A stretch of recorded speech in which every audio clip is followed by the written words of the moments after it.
If you've already tried using Shizuku but ZArchiver still says access denied, or you just couldn't get Shizuku working in the first place, don't worry.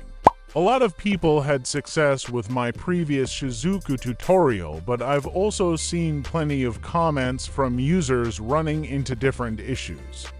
Some people can't get Shizuku to start, others never receive the pairing code, and for some users, the code appears but won't connect at all. So if Shizuku just isn't working on your device, I have another solution for you.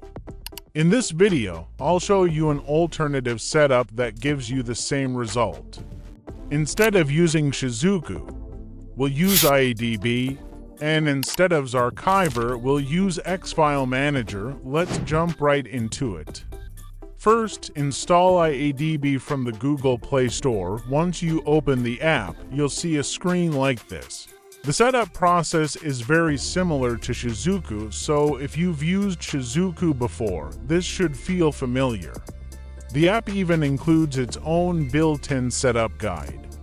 Let's follow those steps together and see if this method can successfully unlock access to the Android data folder. First, open your phone's settings. We're going to enable developer options. Go to About Phone, then open Software Information. Now tap Build number 7 times until developer options are enabled. Once that's done, go back and open developer options. Enable both USB debugging and wireless debugging. Now switch back to the iAdb app, tap Pairing. The app will ask you to enable notifications, allow all notification permissions. Next, go back to Developer Options, then open Wireless Debugging, tap Pair Device with Pairing Code. A pairing code will appear on your screen. Enter that code into the iAdb notification. Once the pairing is successful, return to the iAdb app and tap Start. If you see this screen, that means iAdb is now running successfully. The next step is to install Xfile Manager.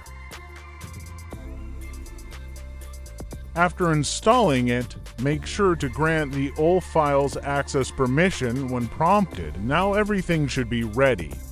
Open internal storage. Go to Android, then open the data folder. As you can see, we can now access the folder without getting the access denied error. For example, here's the Free Fire folder and it's fully accessible, and that's it. That's how you can use iAdb together with Xfile Manager as an alternative to Shizuku and ZArchiver. If Shizuku wasn't working on your phone, this method should be a great replacement. If this video helped you, don't forget to leave a like, subscribe for more Android tutorials, and I'll see you in the next one.